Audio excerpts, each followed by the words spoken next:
we're going to look at Janusirsasana today. And it's a seated posture where we will come forward. And how we set up our legs really matters here to give our ability to come forward.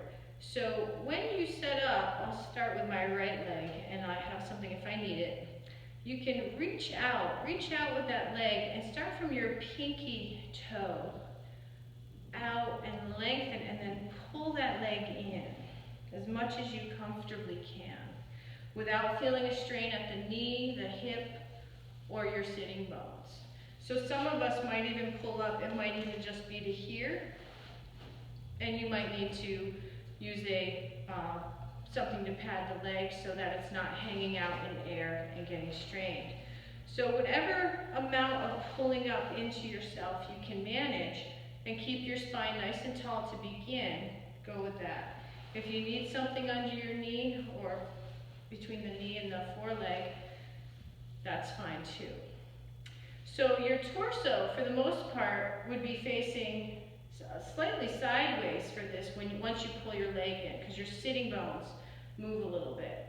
So you're going to use your inhale to lengthen and spin towards the front leg. So you'll feel a little bit of a spin of the torso here to remain forward.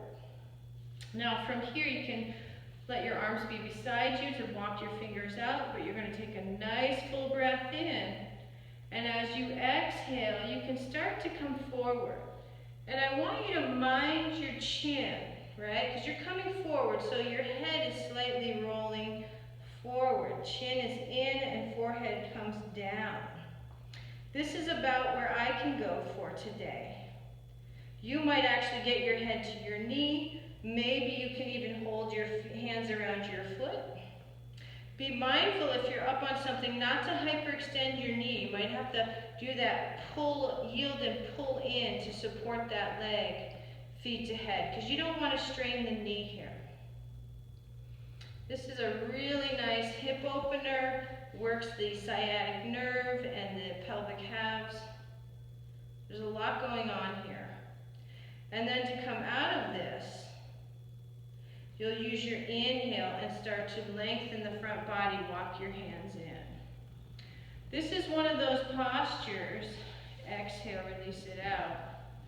Wave to your friends, wave to your friends. This is one of those postures you want to spend time in. So I'm doing it more quickly, but you can take the time to spend, a minute or two, or however long you want to be there, because it's a good one. So again, I pulled my leg in, I felt my sitting bones, my left sitting bone this time, draw back a little bit with my leg and pelvic half. So I'm going to inhale and spin a little bit towards this front leg. So you can see there's a little bit of a spin here. Be mindful you don't hyperextend this leg, so you might have to yield and pull it in just a touch to protect the back of that knee. Establish your breath. You can let your gaze be just out past your nose, your drishti point. Full breath in, and as you exhale, let yourself come forward and down. Any amount. Sometimes you feel like this inchworm, you feel like you fluff up a little bit, and then you might even go a little more forward.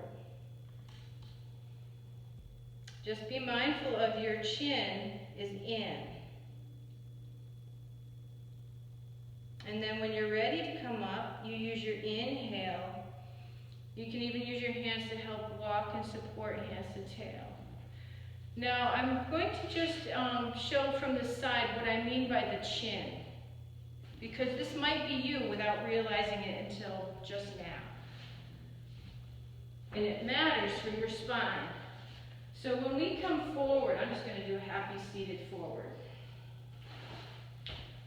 You can lengthen up through your spine, but if you come forward leading with your chin, do you see how my neck becomes an extension and my low back?